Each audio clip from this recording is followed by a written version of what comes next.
Mia, and she introduced herself to the jury here by saying that Sean Combs had sexually assaulted her. She testified that she was a rape victim. The first time she met Combs, she said he was in his underwear.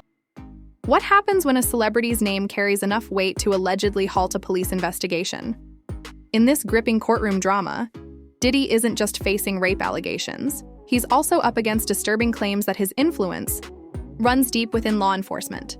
Stay with us as we reveal the chilling testimony from a former assistant that left the entire courtroom in shock. I have no idea how it's possible, and I'm sure Mia is probably panicking in this moment in time. Like, are people stalking her on the internet, trying to figure out her identity?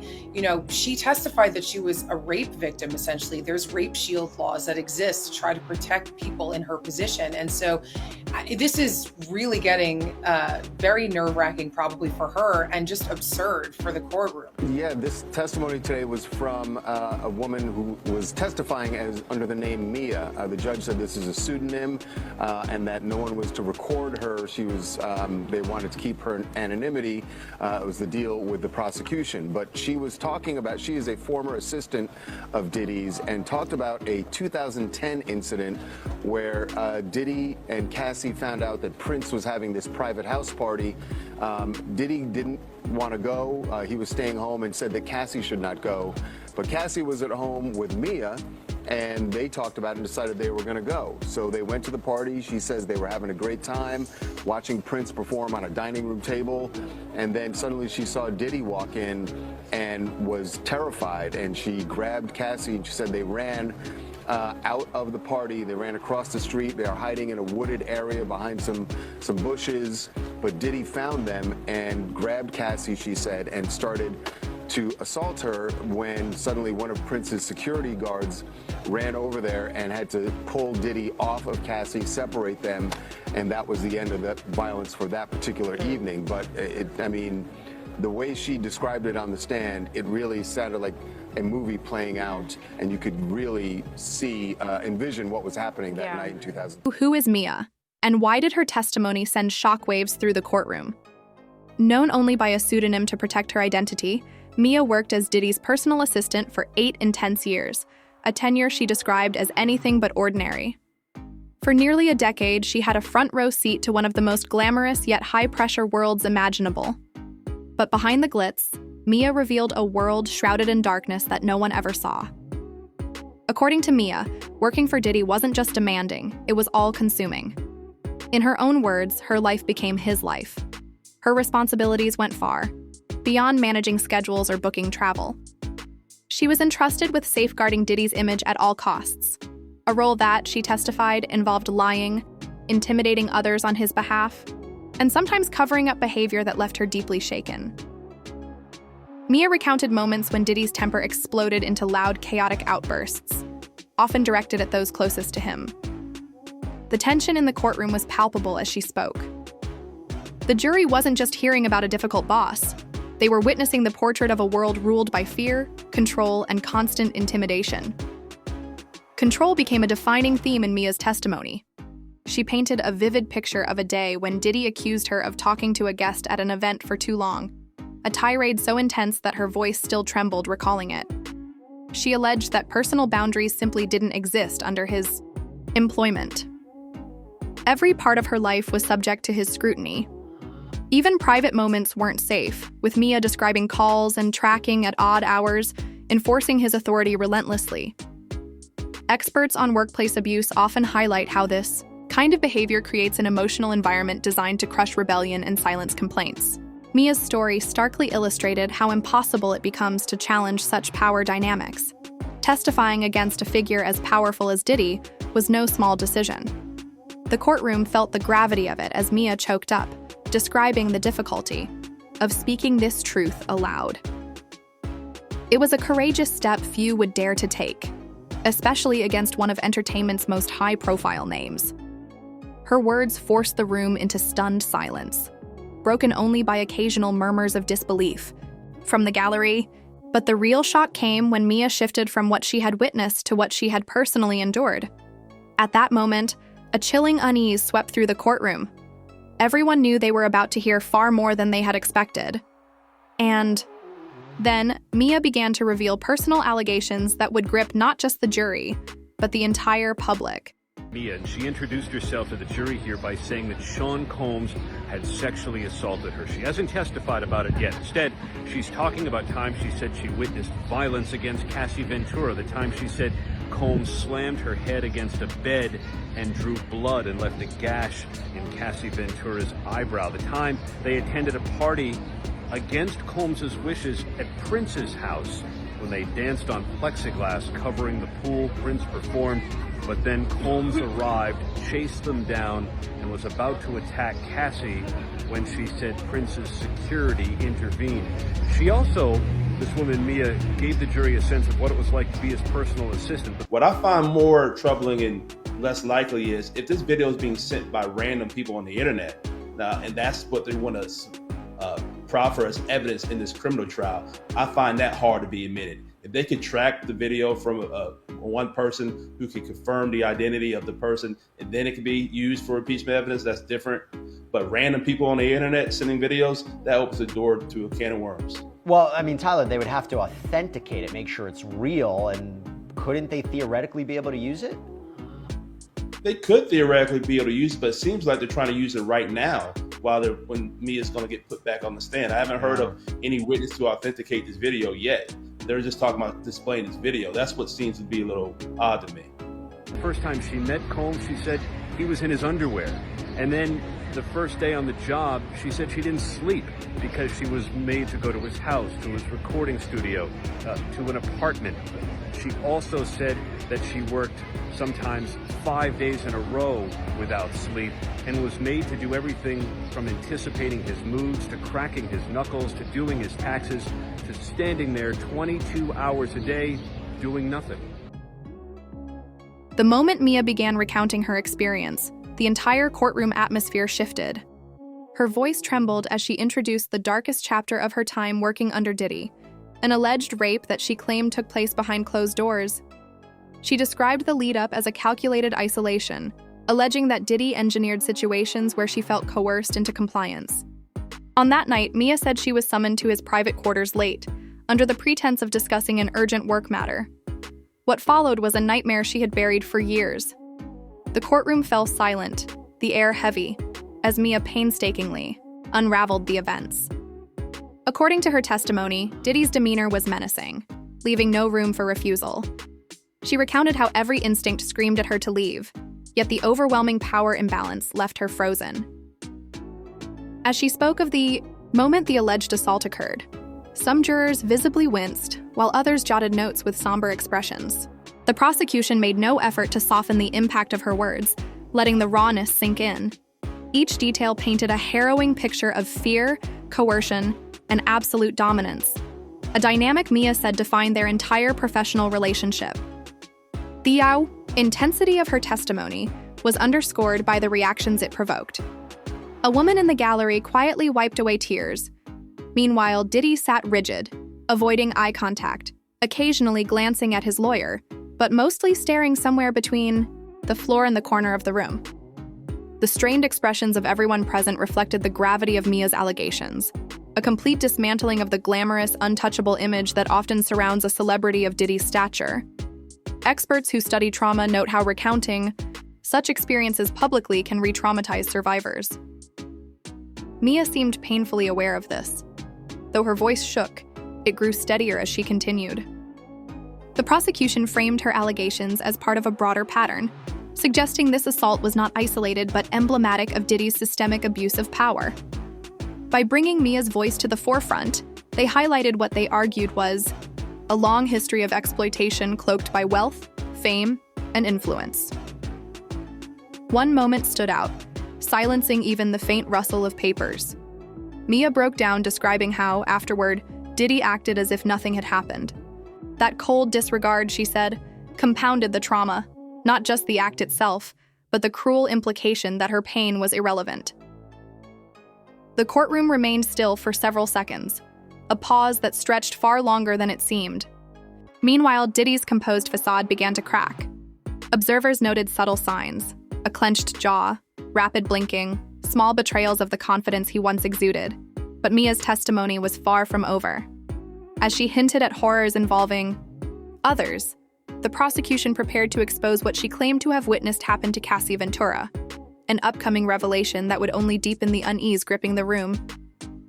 I don't think so. I think that would be like the best appeal point ever on the side of the defense. I think the case gets overturned because you're violating the confrontation clause. You know, you're taking away Diddy's right to confront his accuser, especially because she's already given all of the testimony that was apparently positive for the prosecution, and then cutting her off before even one question could be asked by or maybe not one, but you know, the full cross-examination be completed. I think it gets overturned. What do you think the judge is going to do here? I mean, do you think the judge is first of all, can the judge order an investigation into this? And also, Tyler, do you think the judge is going to allow this piece of evidence in? If we're reading this correctly through the transcript, that this is a situation where she might be faking the way she's speaking on the stand, feels like relevant evidence for cross-examination, but at the same time, the way they're getting it and the issue of her identity being revealed, A, can the judge order some sort of investigation here? And B, you think he's going to allow this video in? Well, it's probably 3 o'clock right now, or close to 2 o'clock. If I was the judge, which I'm not, I think this would be a good time to let's see what this video looks like. Let's see what the testimony would be given, what examination questions will be asked by the defense. Let's break for the day, and he'll make his ruling and start on Monday fresh, whether this video is going to be allowed in or not allowed in. I think that would be a good way for the court to explore, you know, the potential pitfalls here, see how the defense is going to authenticate this video. Now, regarding any additional protections for Mia, I think that the court and the parties involved in this case have appeared to do everything possible to protect her identity. But the fact of the matter is, this is a high-profile case. People are watching this all across the country. And if you were to think that she would be on the stand giving facts about pictures with Cassie and being in South Africa, that people weren't looking on Instagram, Twitter, Facebook, TikTok, anywhere else on social media to try to put two and two together, that's hard to believe. So I'm not shocked that people have identified her, because I'm pretty sure people are on their phones right now trying to look into her. Yeah, they're not going to allow the video in. They were saying that there's been substantial social media posts already admitted into evidence showing that Mia has been in communications and contact with Mr. Combs, and that she said things like, "I love you, you're a mentor," and things of that nature. But it sounds like this video, the defense believe this is going to be some strong evidence. I'm pretty sure they're going to want their objections noted for the record, so this could be an issue on appeal if this is highly prejudicial for Mr. Combs' case. Well, Serena, I mean, it seems like they're saying we're using it for a different purpose. We're not trying to suggest, hey, she's making up the story because look at, positive posts she's making about Sean Combs. But no, this video shows she's not talking the same affect that she is on the stand. So it seems, if I'm understanding correctly, they're trying to use this video for a different kind of impeachment. I totally agree with you. And I think, not to assume too many things, but to me, this feels like the judge saying, you know what, I'm just going to say it's cumulative because we got to keep this trial going. We have Mia on the stand who's probably falling apart. I'm not going to want to bring her back on Monday. Finish her testimony, get her off the stand. Let's keep this trial moving at the right pace. And I do agree with you. I think that the judge is just making that decision to make that decision. I don't think it's actually cumulative. You know, it's a great question. By the way, another update in court. Brian Steele, this is Sean Combs' defense counsel, one of them. Can I ask if she sent it? Can I ask if she sent it? The judge says yes. I'm going to ask about scrapbooks. The prosecutor and I have a disagreement. I have 3 copies, one for the jurors to pass around. The honorable prosecutor and I disagree. So it looks like a separate question. Here's a great question from Michelle LaBelle. Tyler, how does the public know how she's acting in court, which is different than usual if they're not allowed in court? So that makes me think now, the only people to know how she's actually testifying and the way that she's speaking are those who are in the courtroom. Now, I'm not making any conspiracy theories here, but that's a good question, right? Why would this video be circulating? Unless of course, someone found out her identity from the outside, just was circulating the video, and defense counsel said, wait a minute. The way she's talking in this video is very different than the way she's talking on the stand. Or the more ominous conspiracy theory is, did someone in the court who knew the way she was speaking, start circulating the video online? I mean, I don't want to be engaging in conspiracy theories here, but it's a great question from Michelle LaBelle, no? Yeah, it's a great question. But one thing that Mr. Combs' defense lawyer just said is, can I ask her if she sent it? Now, if they're referencing the video that he wants to ask her if she sent it, they must know who she sent the video. Maya's testimony grew even more unsettling as she detailed what she claimed to have witnessed between Diddy and Cassie Ventura during her years as his assistant. To the public, Diddy and Cassie appeared as the perfect, glamorous power couple. But Mia painted a far darker reality behind closed doors. She alleged that Diddy's behavior toward Cassie was a volatile mix of control and violence, creating an environment filled with tension and fear. Mia described a stark contrast: the polished, smiling duo on red carpets versus the chaos that unfolded in private. One of the most striking incidents she recounted involved a heated argument where she saw Diddy shove Cassie against a wall, his voice rising to a furious pitch over what Mia said was a trivial perceived slight at a dinner party. Despite years of witnessing his behavior, even Mia was shocked by the intensity. She noted Cassie's body language often showed resignation, as if this abuse was a painful norm she'd learned to endure. But Mia's allegations went beyond physical violence. She spoke of Diddy demanding access to Cassie's phone, tracking her whereabouts, and pressuring her to cut off friends he deemed distractions. One chilling detail described Cassie being isolated from her support system under the guise of focusing on their relationship and Diddy's career. Experts say these are classic signs of abusive control, manipulating every part of a partner's life to maintain dominance. For Mia, watching this wasn't just unsettling, it haunted her long after she left Diddy's employ.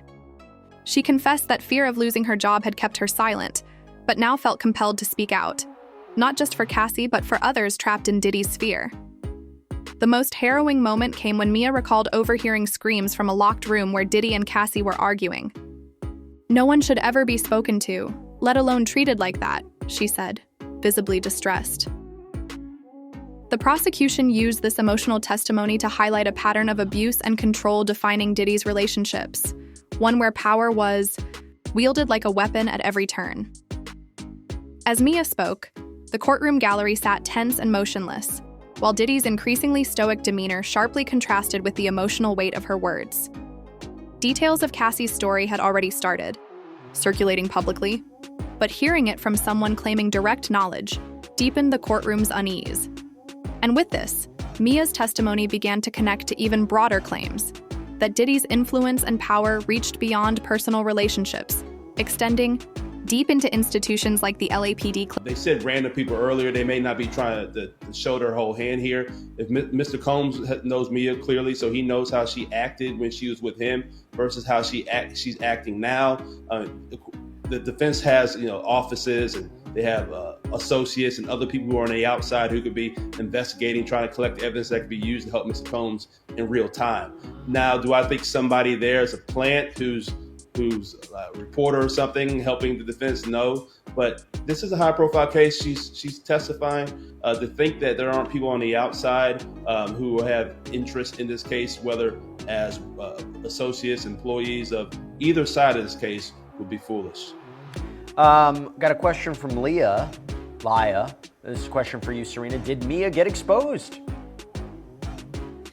Yeah, it's possible. And again, it's very scary if so, because everyone's trying to protect this woman and she deserves that protection and privacy.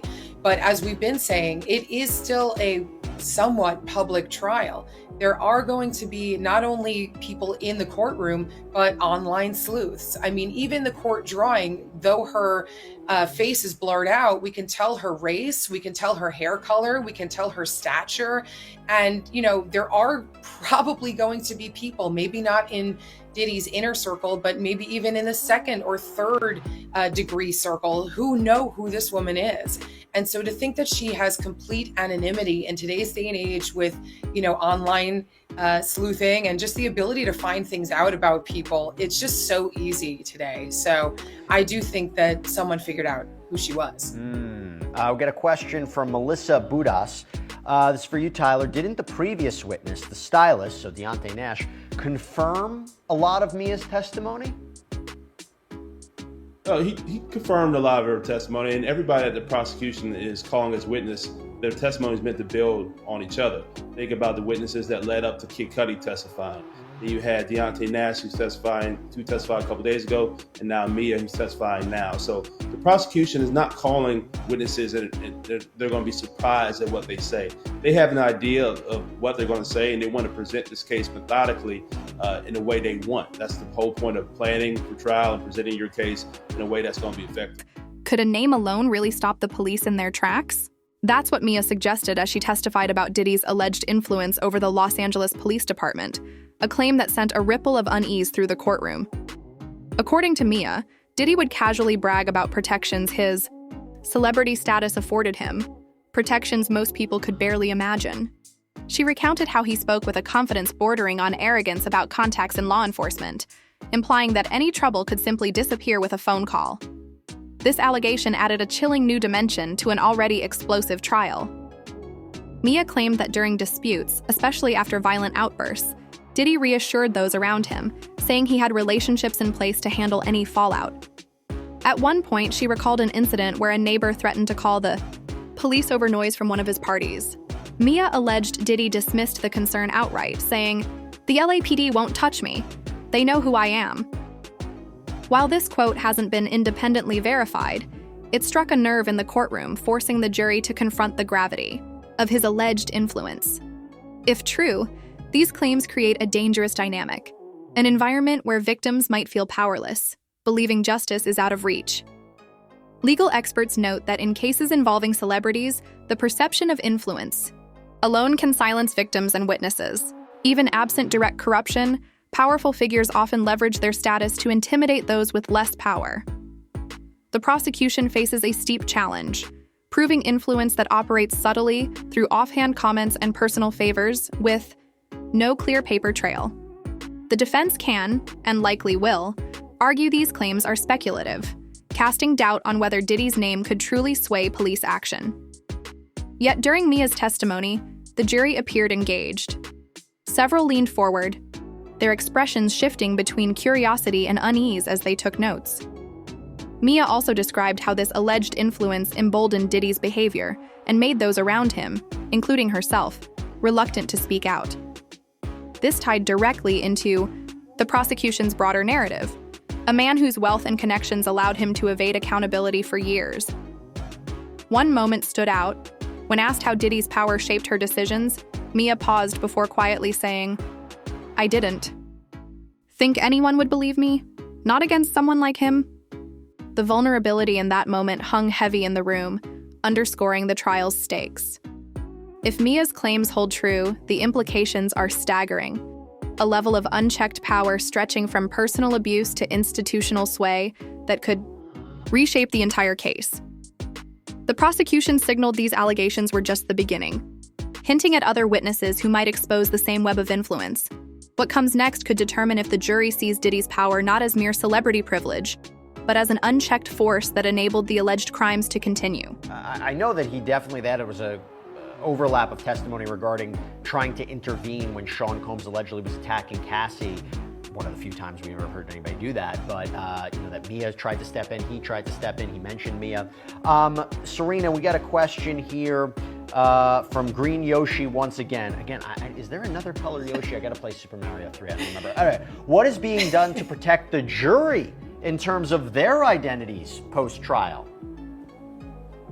That's a great question. A jury is the people who are on this case might be nervous about something like that. Obviously, they were very well vetted. Questions were asked of them, and somehow they ended up on this jury as unbiased and willing participants, I guess. But there is always that fear that they're going to be found out. Sometimes people take advantage of that. They like to write about it or they like to give interviews, but you don't have to. And it is a nerve-wracking thing if people find out who you are and you've been on this trial, because sometimes people are very upset at the eventual verdict. One more question I'm going to throw to you, Tyler. This is from Enlin DK once again. If they're saying she's faking, meaning Mia, couldn't the same be said about Diddy? Where's the bling and ego? Well, the bling is not on him. He's now a resident of a detention facility while he's pending trial. He hasn't taken the stand yet either to put himself up there and remind people that he is presumed innocent until he's found guilty by a jury. He does not have to present any evidence. It's up to the prosecution's job to present their case and get these criminal charges proved beyond a reasonable doubt. So if he does get on the stand, yes, they could say that Mr. Combs is acting. Now, there could be you could insinuate that the clothes that he's wearing, that people have described, they look somewhat like Bill Cosby as Mr. Huxtable, right, in the Cosby Show, versus the mere Sean Puffy Combs that people are used to. I could see that, but he's not on the stand here. He's sitting at the table as a defendant, trying to talk to his counsel about how they can discredit any witness that gets on the stand for the prosecution. So, quick update from court. Judge, you can give it to them. Judge says you can give it to them for a couple minutes. Bring Mia back in. Then the jury. The witness enters. Jury enters. Okay, Combs. Brian Steele asks, "What is the Breakfast Club?" Mia says, "The name of our camp. Puff's friend group. Still partying at breakfast. I was invited in one." How does the trial move forward after the explosive testimony we've just heard? Mia's words now sit at the very heart of the prosecution's case. Her accounts of the alleged rape, her claims about Diddy's influence over the LAPD, and the disturbing insights into Cassie's treatment together build a narrative portraying Diddy as a man wielding unchecked power. But what happens next could reshape the entire trajectory of this high-stakes courtroom battle. The defense is likely already crafting strategies to discredit Mia's testimony. One predictable move will be to question her motives. Why come forward now, years after leaving her position? They may try to paint her accusations as opportunistic, possibly tying her decision to Cassie's recent lawsuit or the heightened media scrutiny surrounding Diddy. Then there's the issue of corroboration. The defense will almost certainly focus on where her testimony lacks concrete evidence, pushing the narrative that her claims are unverifiable anecdotes rather than solid facts. In similar high-profile cases, this tactic has proven effective, raising just enough doubt in the jury's minds can sometimes outweigh even the most compelling emotional testimony. Mia's close proximity to Diddy as his assistant for nearly a decade, overseeing countless personal and professional matters, may also work against her. The defense could present this closeness as suspicious or even suggest complicity. We've seen in past cases how victims face scrutiny not just for their accusations, but for why they stayed in such environments so long.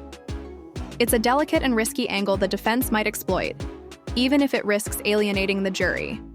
But the prosecution clearly anticipated these challenges before putting Mia on the stand. Her deeply personal testimony fits into a broader framework the prosecution has outlined, one marked by manipulation, intimidation, and abuse of power. By presenting Mia's story alongside those of Cassie and others, they're working to show this isn't just one person's word against another's. It's part of a consistent, deliberate pattern. Legal analyst Sarah Kleen notes, "In cases like this, the more voices you bring into the courtroom, the more the jury begins to see each account as a piece of a larger puzzle." Outside the courtroom, Mia's testimony has already made waves. Social media exploded. Hashtags mentioning Diddy trended for hours. Comments ranged from shock and support for Mia to broader questions about celebrity privilege and the power imbalances within the entertainment industry that allow behavior like this to go unchecked for years. Public pressure could influence the case's progress, leaving the defense less room to dismiss these allegations as isolated or insignificant. Inside the courtroom, Mia's words continue to echo. Observers noted visible fatigue on Diddy's face after the day's proceedings, a stark contrast to his usual composed demeanor. Meanwhile, the prosecution pressed on without pause, hinting at introducing more witnesses and evidence to strengthen their case. Every new revelation raises the stakes, not just for Diddy's legal team, but for everyone watching this unfolding drama. Mia's testimony has done more than add another voice to the accusations. It has raised unsettling questions about how power, wealth, and control operate silently in plain sight. Her allegations of systemic abuse and unchecked influence, combined with the emotional weight of her story, push us to view this trial not just as a legal battle, but as a reflection of deeper cultural issues. What does justice look like when celebrity and privilege challenge accountability? We want to hear your thoughts. Stay with us as we continue to follow this story. There's still much more waiting to be revealed.